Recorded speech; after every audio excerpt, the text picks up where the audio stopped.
Assalamualaikum warahmatullahi wabarakatuh. Alhamdulillah, wassalatu wassalamu ala rasulillah Sayyidina Muhammad ibn Abdullah wa ala alihi wa sahbihi wa man wala wa la hawla wa la quwata illa billah. Yang sama-sama kita muliakan, kita cintai Mudirul Ma'had Abuya Al-Habib Ali Zainal Abidin Ibnul Habib Hasan bin Ahmad Baharun. Semoga dipanjangkan umurnya oleh Allah Subhanahu wa taala, dilindungi dari segala keburukan di dunia wal akhirah, amin ya rabbal alamin.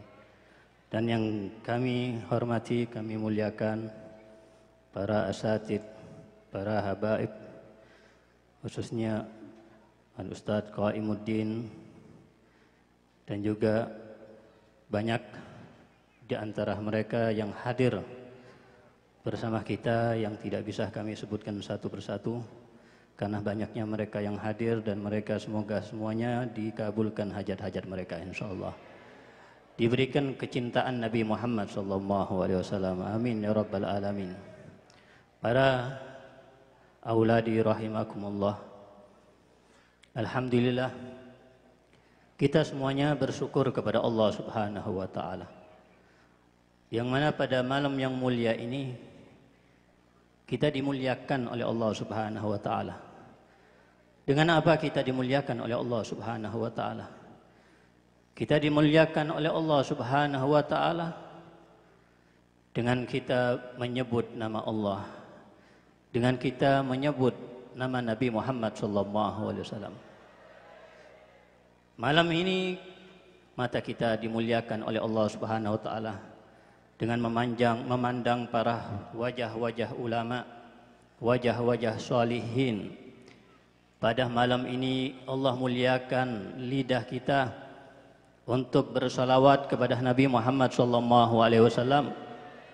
Juga Allah muliakan telinga kita untuk mendengar sebutan Nabi Muhammad SAW, pujian-pujian untuk beliau, salawat-salawat untuk beliau. Dan kita dimuliakan oleh Allah Subhanahu wa taala sehingga kaki kita menjadi mulia dengan hadir ke tempat yang barakah ini untuk menghadiri Maulid Nabi Muhammad SAW. Maulid demi maulid kita hadiri di sana, di sini, pada malam ini, malam yang kemarin, malam yang akan datang. Semua itu belum apa-apa untuk membalas jasa Nabi Muhammad SAW. Walau amilna kulla yaumin wa fi riwayah kulla hinin li Ahmada maulidan qad kana wajib. Andai kata kita setiap hari atau kita bahkan setiap waktu, bahkan setiap saat kita baca maulid untuk Nabi Muhammad SAW, kita membaca salawat untuk Nabi Muhammad SAW, itu adalah kewajiban yang belum untuk membalas jasa Nabi Muhammad SAW. Kalau kita tahu bagaimana perhatian Nabi Muhammad SAW kepada kita, kalau kita tahu bagaimana cinta Nabi Muhammad SAW kepada kita, bagaimana kerinduan Nabi Muhammad SAW kepada kita, bagaimana kedudukan yang tinggi, kedudukan Nabi Muhammad SAW di sisi Allah Subhanahu wa taala, kita pasti kita akan berangkat untuk pergi ke kota Madinah Al-Munawwarah hanya untuk menyebutkan, hanya untuk menyempatkan untuk menyampaikan salam kita kepada beliau secara langsung. Tidak ada yang mengetahui kedudukan dan kemuliaan Nabi Muhammad SAW sesungguhnya kecuali Allah Subhanahu wa taala yang menciptakannya. Oleh karena itu Sayyidina Umar dan juga Sayyidina Ali bin Abi Thalib, ketika mereka berdua menyebutkan keutamaan, kemuliaan Nabi Muhammad SAW kepada Sayyidina Uwais Al-Qarani, dikatakan oleh mereka kepada Uwais Al-Qarani bahwasanya Nabi Muhammad SAW mempunyai sifat begini, mempunyai keunggulan begini, keutamaan begini. Maka Sayyidina Uwais Al-Qarani mengatakan, wallahi ma ta'rifani illa dillah, demi Allah kalian berdua tidak mengetahui hakikat Nabi Muhammad, kemuliaan dan keutamaan Nabi Muhammad SAW kecuali hanya bayangannya aja, hanya sedikit aja. Yang sedikit yang diketahui oleh sahabat Nabi Muhammad SAW cukup bagi mereka untuk mencintai Nabi Muhammad dengan cinta yang sesungguhnya. Untuk kita mati kepada Nabi Muhammad, untuk tunduk kepada Nabi Muhammad, untuk betul-betul rindu kepada Nabi Muhammad jika sesaat mereka tidak memandang wajah Nabi Muhammad SAW. Oleh karena itu Khabbab bin Arat ketika disiksa oleh para musyrikin, disiksa oleh para kufar sampai siksaan sampai batas mereka mencongkel mata, kedua bola mata Khabbab bin Arat untuk meninggalkan agama Nabi Muhammad, untuk menjauhi Nabi Muhammad. Kemudian Khabbab bin Arat membawa kedua kelopak mata beliau kepada Nabi Muhammad SAW dan menceritakan apa yang dialami. Kemudian katanya Nabi SAW, sabar wahai Khabbab, sabar dan bagi kamu adalah surga. Ya Rasulullah, insya Allah aku sabar ya Rasulullah. Tapi aku tetap ya Rasulullah ingin kamu kembalikan mataku, kedua mataku ini seperti semula. Sabar, engkau mendapatkan surga ya Khabbab. Tidak ya Rasulullah, aku ingin kau mendoakan aku. Engkau kembalikan kedua bola mataku ini sehingga aku bisa memandang wajah kamu, wajah engkau ya Rasulullah SAW. Ini yang membuat Khabbab bin Arat dia begitu semangat, begitu memaksa Rasul SAW untuk mengembalikan kedua matanya. Tidak lain tujuannya hanya untuk memandang wajah Nabi Muhammad SAW. Bukan untuk memandang keluarganya, bukan untuk melihat istrinya, memandang anak-anaknya, memandang kemewahan dunia, memandang sesuatu yang melelehkan dari Allah Subhanahu wa taala. Tidak, tapi untuk memandang Nabi Muhammad SAW. Aku tidak rela di saat aku di masjid, kawan-kawanku, saudara-saudaraku, sahabat-sahabatku, mereka menikmati pemandangan yang indah dengan memandang wajah engkau ya Rasulullah, tapi aku hanya melihat kegelapan di saat itu. Aku tidak ridha dengan itu. Itulah Khabbab bin Arat. Bagaimana Sayyidina Abdullah bin Zaid yang beliau menjadi sebab turunnya syariat azan, yang sebelum ada syariat azan Nabi SAW bermusyawarah dengan sahabat-sahabatnya. Dengan apa kita memberitahu kepada mereka bahwasanya sudah tiba waktunya sholat, sudah masuk waktunya sholat. Sehingga Abdullah bin Zaid bermimpi melihat malaikat. Kedua malaikat itu ngobrol satu dengan yang lain. Kemudian yang satu malaikat membawa nakus, membawa lonceng. Kemudian yang bermimpi ini Abdullah bin Zaid bertanya, untuk apa lonceng itu, wahai makhluk Allah Subhanahu wa taala? Kalau kamu bersedia, aku akan beli lonceng untuk apa kamu membeli lonceng ini? Aku gunakan.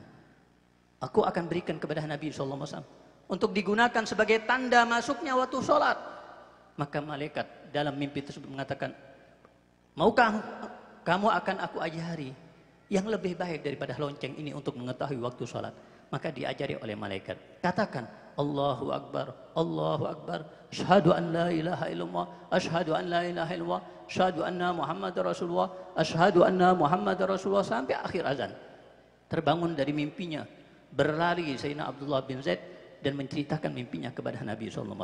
Di saat selesai menceritakan mimpinya kepada Nabi SAW, turun wahyu Allah, yang mana wahyu Allah SWT mensyariatkan azan bersamaan dengan mimpi Sayyidina Abdullah bin Zaid.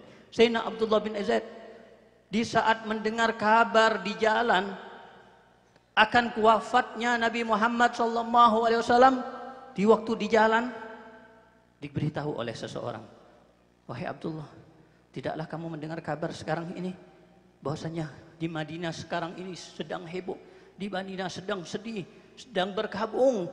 Kenapa? Karena wafatnya Nabi Muhammad SAW. Betul apa yang kamu katakan, betul. Langsung kedua tangannya diangkat ke langit dan meminta kepada Allah, ya Allah, kalau memang benar bahwasanya kekasihku Nabi Muhammad wafat, engkau butakan mataku, kedua mataku ini, Allah. Aku tidak ingin memandang selain wajah Nabi Muhammad di dunia ini. Aku ingin hanya memandang Nabi Muhammad. Buat apa kedua mataku ini kalau sudah tidak bisa memandang lagi wajah Nabi Muhammad SAW? Ini bagaimana cintanya sahabat. Kita menikmati televisi berjam-jam dengan kedua mata kita. Na'udzubillah kalau kita melihat yang haram-haram kedua mata kita. Tidak kita berpikir bagaimana kita menyakiti baginda hati Nabi Muhammad SAW.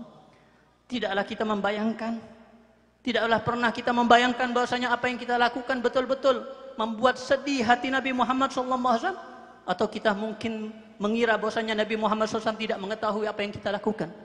Kalla.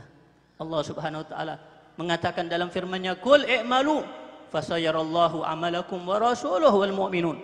Katakan kepada mereka, beramallah, lakukan apa yang mereka hendak lakukan. Ketahuilah bahwasanya Allah Subhanahu wa taala melihat apa yang mereka lakukan, dan juga begitu juga Rasulnya. Apapun yang kita lakukan akan dilihat oleh Nabi Muhammad SAW.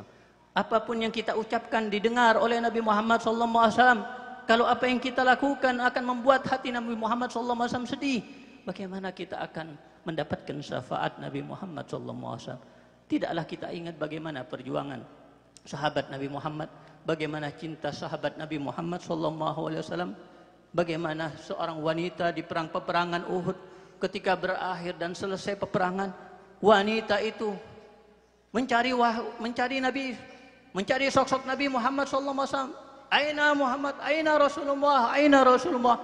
Di saat dikatakan oleh mereka, Rasul sallallahu alaihi wasallam maujud, bekhair, dalam keadaan bekhair, la aina Rasulullah. Kemudian ada yang memberi kabar kepada wanita tersebut, inna zaujak mat. Ketahuilah bahasanya suami kamu telah meninggal. Ini suami kamu. Tapi wanita tersebut tidak memperdulikan suaminya yang meninggal ini. Aina Muhammad, aina Rasulullah. Datang lagi seseorang membawa mayat. Hada ibnuk Gotmat. Ini anak kamu, putra kamu. Dan sekarang mati syahid. Tetap tidak dihiraukan. Aina Rasulullah, aina Rasulullah. Kemudian dikatakan lagi, hada akhuk mat. Tidak dihiraukan. Aina Rasulullah. Dikatakan oleh mereka, alhamdulillah Rasulullah bil khair kama tuhibbin. Rasulullah sehat wal afiat sebagaimana yang kamu inginkan. La aruni aina Rasulullah. Tetap perlihatkan kepadaku di mana letak atau tempat Rasulullah SAW. Ditunjukkan oleh mereka tempat Rasulullah. Di saat beliau melihat dan memandang wajah tampan Rasulullah SAW, maka beliau mengatakan, wallahi ma ubali ma salimta min atab. Wallahi ya Rasulullah, aku tidak peduli lagi dengan musibah apapun. Yang penting engkau selamat daripada luka, apalagi selamat daripada pembunuhan, kekejian orang-orang kafir. Inilah bagaimana cinta sahabat Nabi Muhammad kepada sahabat Nabi Muhammad kepada baginda Nabi Muhammad SAW. Begitu mereka mengagungkan. Kita semuanya mengagungkan Nabi Muhammad di majelis ini. Kita semuanya mencintai Nabi Muhammad SAW. Tapi harus ada bukti. Harus benar-benar cinta. Abu Ayyub Al-Ansari, yang mana Abu Ayyub Al-Ansari yang mendapatkan kemuliaan dari Allah Subhanahu wa taala dengan kemuliaan yang tidak didapati oleh sahabat-sahabat yang lain. Kenapa? Ketika Nabi SAW hijrah dari Mekah ke Madinah, Nabi belum punya tempat tinggal, Nabi belum punya rumah. Maka disitulah sahabat-sahabat Al-Ansar, mereka berebutan untuk menawarkan rumah mereka untuk ditempati oleh Nabi Muhammad SAW. Tapi Nabi tidak mengatakan, aku tinggal di rumah fulan, aku tinggal di rumah fulan. Tapi biarkan ontaku ini berjalan. Di mana ontaku berhenti, maka di situ aku tinggal. Ternyata ontah Nabi Muhammad SAW berhenti di rumah Abu Ayyub Al-Ansari. Tinggallah di rumah Abu Ayyub Al-Ansari. Abu Ayyub Al-Ansari ini rumahnya tingkat. Ada yang atas, ada yang bawah. Nabi diberikan pilihan untuk memilih di mana Nabi SAW ingin tinggal. Maka Nabi SAW memilih untuk tinggal di bawah. Abu Ayyub mengatakan, ya Rasulullah, lebih baik engkau di atas. Ya Rasulullah, aku tidak bisa, aku di atas, engkau di bawah. Tidak, biarkan aku di bawah. Agar manusia atau agar orang-orang yang ingin ziarah kepadaku tidak perlu naik ke atas. Tidak membuat sulit mereka untuk menemuiku. Akhirnya tinggallah Nabi SAW di bawah. Abu Ayyub dengan istrinya, dengan anak-anaknya tinggal di atas. Tapi apa yang terjadi di malam hari? Abu Ayyub dan keluarganya ini tidak bisa tidur. Abu Ayyub dan keluarga ini kebayang bahwasanya di bawah lantai mereka itu ternyata ada baginda Nabi Muhammad SAW.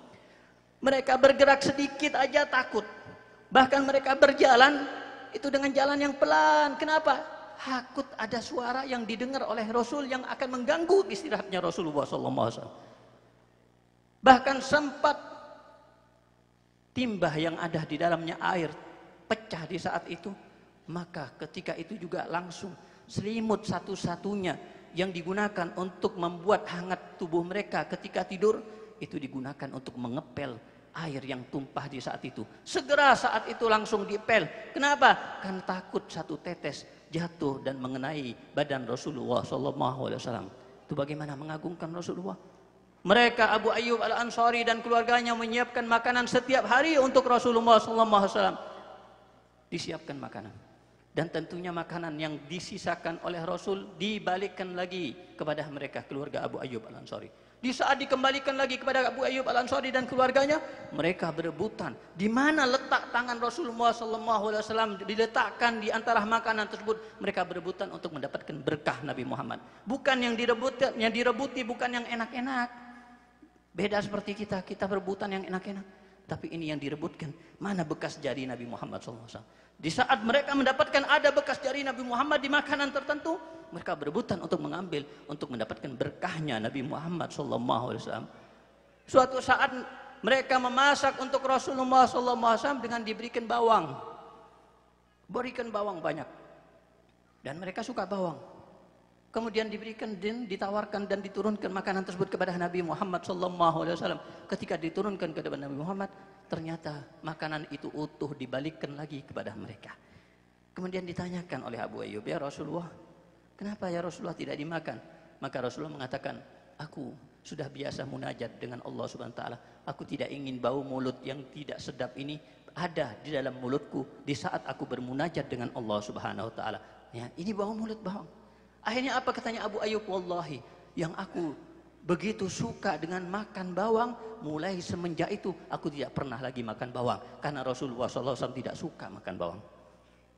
Ketika Abu Ayyub Al-Ansari radhiyallahu ta'ala begitu mengagungkan, memuliakan dan mencintai Nabi Muhammad SAW seperti ini, apakah kita sudah mencintai Nabi Muhammad seperti beliau? Apakah sudah ada pengagungan kita kepada Rasul? Kita sholawat kepada Rasul. Apakah benar-benar beradab dengan Rasul ketika kita bersolawat? Ketika kita membaca hadis-hadis Rasul, apakah dihadirkan dalam kita bahwasanya ini adalah kalimat-kalimat yang keluar daripada lisan mulia Nabi Muhammad SAW? Barra' bin, dikatakan dan diceritakan bahwasanya Talha bin Barra', seorang pemuda yang ketika suatu waktu bertemu Nabi Muhammad SAW di jalanan. Kemudian Barra' bin Azib, Talha bin Barra'. Kemudian Talha bin Barra' ini melihat dan berhadapan dengan Nabi Muhammad SAW di jalanan. Di saat berhadapan dengan Nabi Muhammad SAW, langsung Nabi Muhammad dipeluk dengan eratnya. Dan dicium kedua tangannya, bahkan dicium kedua kakinya. Memberanikan diri untuk melakukan itu demi mendapatkan berkah dari Nabi Muhammad SAW. Kemudian Talha bin Barra' mengatakan, ya Rasulullah, apapun yang engkau perintahkan kepadaku, aku akan laksanakan, tidak akan pernah melanggar perintahmu, ya Rasulullah. Betul, katanya Rasulullah, betul. Kalau begitu pergilah pulang ke rumah orang tua kamu. Dan di sana ada ayah kamu, penggal itu ayah kamu lehernya. Penggal ayah kamu itu lehernya. Kalau kita disuruh seperti ini gimana? Suruh menggal ayah kita.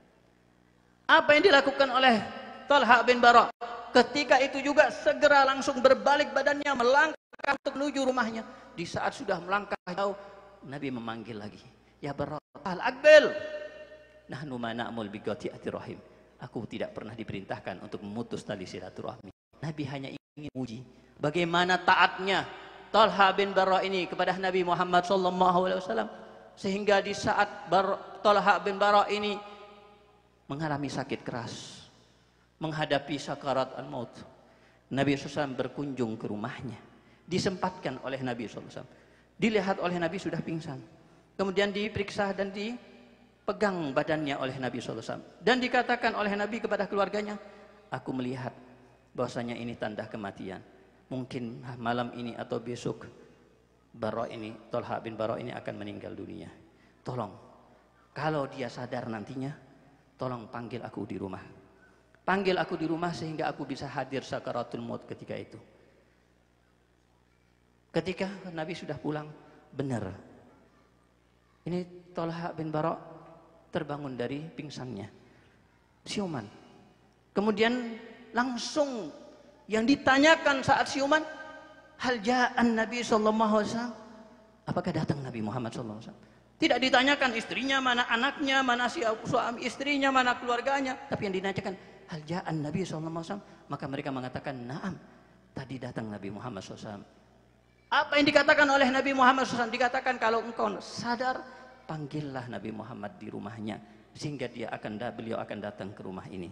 Katanya apa? Katanya Thalha bin Bara', jangan kasih tahu Nabi Muhammad. Aku tidak ingin mengganggu istirahatnya Nabi Muhammad. Aku tidak ingin Nabi Muhammad jauh-jauh datang ke rumahku hanya untuk menemui aku aja.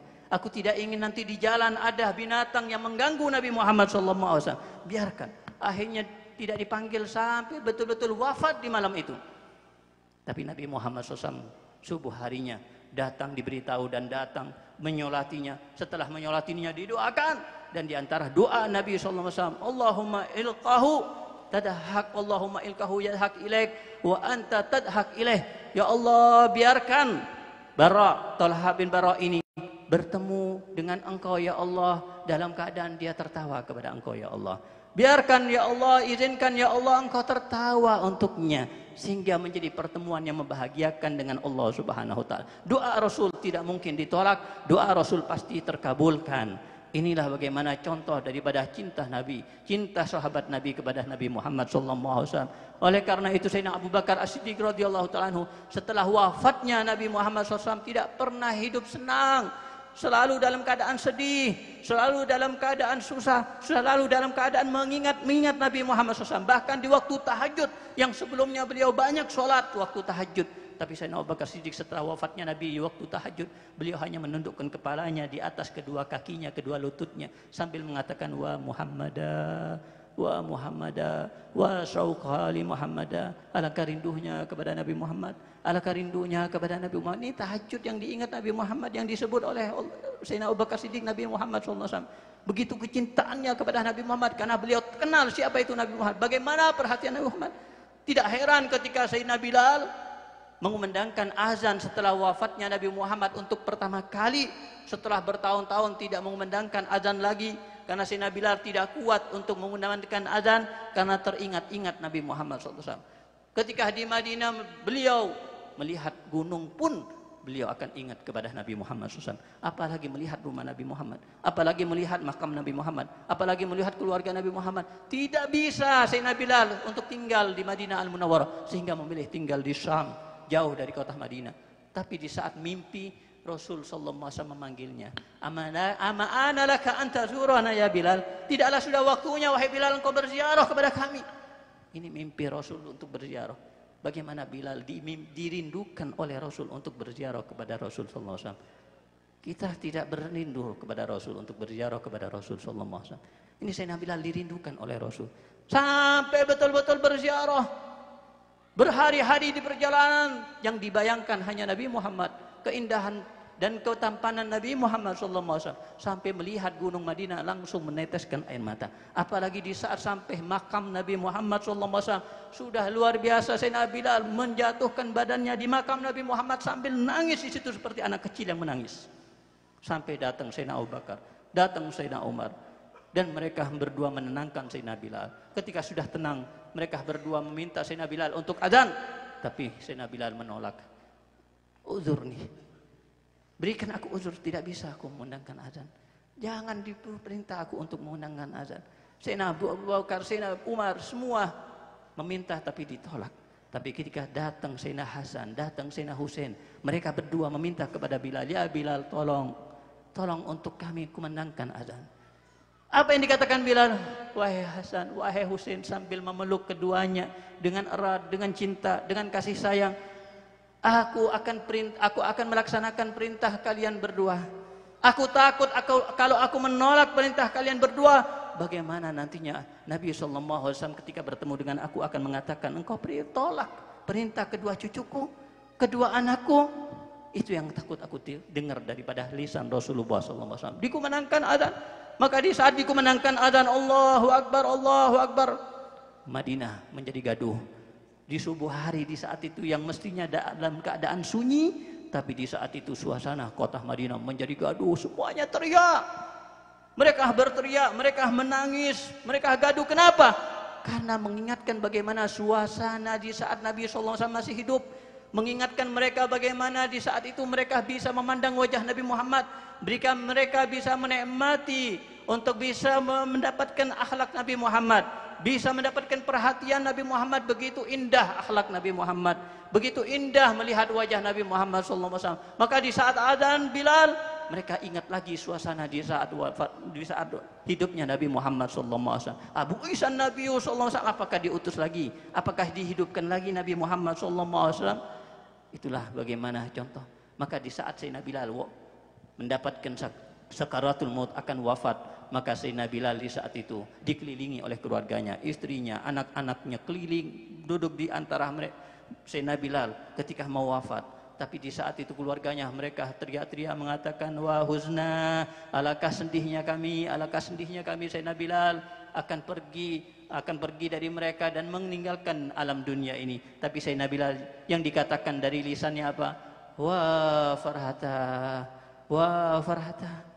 Yang dikatakan oleh Bilal, alangkah senangnya kok.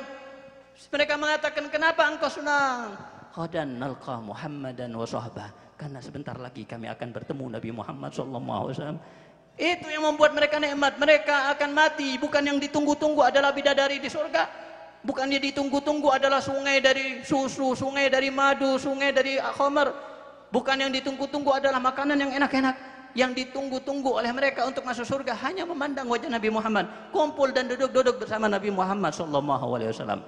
Oleh karena itu, marilah kita kuatkan cinta kita kepada Nabi Muhammad. Kita hadirkan dia dalam hati kita, bahwasanya setiap sunnah Rasul itu adalah sesuatu yang dilakukan oleh Rasul. Kalau kita cinta kepada Rasul, aku akan lakukan sunnah Rasul.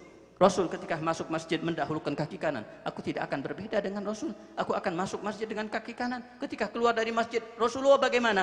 Mendahulukan kaki kiri. Begitu juga aku tidak akan berbeda dengan Rasul. Aku akan keluar dengan kaki kiri. Begitu juga membaca doa, apa yang dibaca oleh Rasul. Karena bentuk cinta ini yang seperti ini. Apa yang dilakukan oleh Rasul dilakukan. Sebagian salah bagaimana ketika mereka dalam keadaan mereka makan semangka yang segar di saat suasana yang panas, segar semangka yang berwarna merah, tapi di antara mereka tidak makan semangka yang di hadapannya. Ketika ditanyakan kenapa tidak makan, aku takut kalau makan nanti berbeda dengan cara makan Rasulullah, karena aku tidak tahu bagaimana cara Rasul SAW memakan semangka. Tidak ingin berbeda dengan Rasul SAW.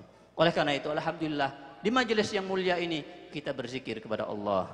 Begitulah sya'nul mu'min. Begitulah seorang mukmin banyak berzikir kepada Allah, cinta untuk menyebutkan nama Allah Subhanahu wa taala, sebagaimana dikatakan man ahabba syai'an as'ara min dzikri. Kalau kita cinta kepada sesuatu, pasti tandanya adalah banyak menyebut sesuatu tersebut. Kalau cinta kepada Allah Subhanahu wa taala, tanda cinta kepada Allah, kita banyak menyebut nama Allah Subhanahu wa taala. Rasulullah sallallahu alaihi wasallam kekasih kita menganjurkan kita untuk banyak berzikir kepada Allah Subhanahu wa taala. Rasul mengatakan, uzkurullaha dzikran hatta yaqul al munafiqun annakum muraun. Banyaklah kalian berzikir kepada Allah sampai mereka orang-orang munafik mereka mengatakan bahwasanya kamu itu orang-orang yang riak. Kita berzikir di dalam majelis, berzikir di luar majelis, berzikir di jalan, berzikir. Pasti orang akan ada yang mengatakan nantinya, itu orang riak, itu zikir di depan orang. Ini yang diinginkan oleh Rasul sallallahu alaihi wasallam. Dalam sabda yang lain mengatakan, aksiru zikrullah hatta yakfulu majnun. Berbanyaklah kalian berzikir kepada Allah Subhanahu wa taala sehingga mereka mengatakan kamu itu sudah gila. Kalau kita berzikir di jalan, kita berzikir di mall, kita berzikir di pasar, mungkin mereka akan mengatakan itu orang gila. Zikir itu di masjid. Ini yang diinginkan dan diperintahkan oleh baginda Nabi Muhammad sallallahu alaihi wasallam. Fazkuruni azkurkum. Maka sebutlah nama Allah Subhanahu wa taala. Sebutlah namaku, maka kalian akan disebut oleh Allah Subhanahu wa taala. Begitu mulianya kalau nama kita disebut oleh Rasul sallallahu alaihi wasallam. Begitu juga ketika kita membaca salawat kepada Nabi sallallahu alaihi wasallam. Setiap salawat satu kali akan disampaikan malaikat yang ada di samping Nabi Muhammad SAW. Nama kita disebut oleh malaikat kepada Nabi Muhammad. Fulan bin Fulan yusallim alaik ya Rasulullah. Bahkan disebut dan dijawab dengan nama kita oleh lidah mulia Nabi Muhammad SAW. Ala Fulan bin Fulan assalamu alaik. Ini yang kita dapatkan. Semoga dengan kumpulan kita ini betul-betul membuat kita dicintai oleh Allah Subhanahu wa taala. dicintai oleh Rasulullah SAW, dan semoga kita semangat untuk taat kepada Rasul, untuk sangat taat kepada Allah Subhanahu wa taala. Sebagai tanda cinta kita kepada Allah Subhanahu wa taala, kepada Rasul sallallahu alaihi wasallam adalah taat. Wa man yuti'ullaha wa rasul fa ulaika ma'al ladzina an'ama Allahu alaihim minan nabiyyin wasiddiqin wasyuhada wassolihin. Barang siapa yang taat kepada Allah, taat kepada Rasul, maka mereka akan dibarengkan, akan dikumpulkan dengan orang-orang yang diberikan nikmat oleh Allah Subhanahu wa taala, daripada para nabi, daripada orang-orang yang mati syahid, daripada para siddiqin, dan daripada orang-orang yang soleh. Semoga kita juga doakan guru-guru kita semuanya ini, dan juga semua orang-orang tua kita, semoga mereka dipanjangkan umurnya dalam keadaan sehat walafiat, diselamatkan dan dijaga dari segala musibah, dan semoga orang Muslim semuanya diselamatkan dari segala fitnah akhir zaman khususnya. Dan semoga kita diberikan juga pemimpin yang cinta kepada ulama, pemimpin yang adil, pemimpin yang cinta kepada Allah dan cinta kepada Rasulullah sallallahu alaihi wasallam. Dan semoga kita nantinya, kalian semuanya yang pulang, kalau memang kalian pulang ke rumah masing-masing atau pulang ke rumah keluarga kalian, insya Allah dijaga diri kalian, jangan dinodai dengan kemaksiatan, jangan dinodai ilmu kalian dengan kemaksiatan-kemaksiatan, pelanggaran-pelanggaran. Jagalah akhlak kalian, jangan pernah menyakiti hati baginda Nabi Muhammad SAW. Ingat selalu di hati kita bahwasanya Allah melihat kepada kita, bahwasanya Allah dan Rasulnya pun juga melihat apa yang kita lakukan. Hadza minni wal afu minkum. Wassalamualaikum warahmatullahi wabarakatuh.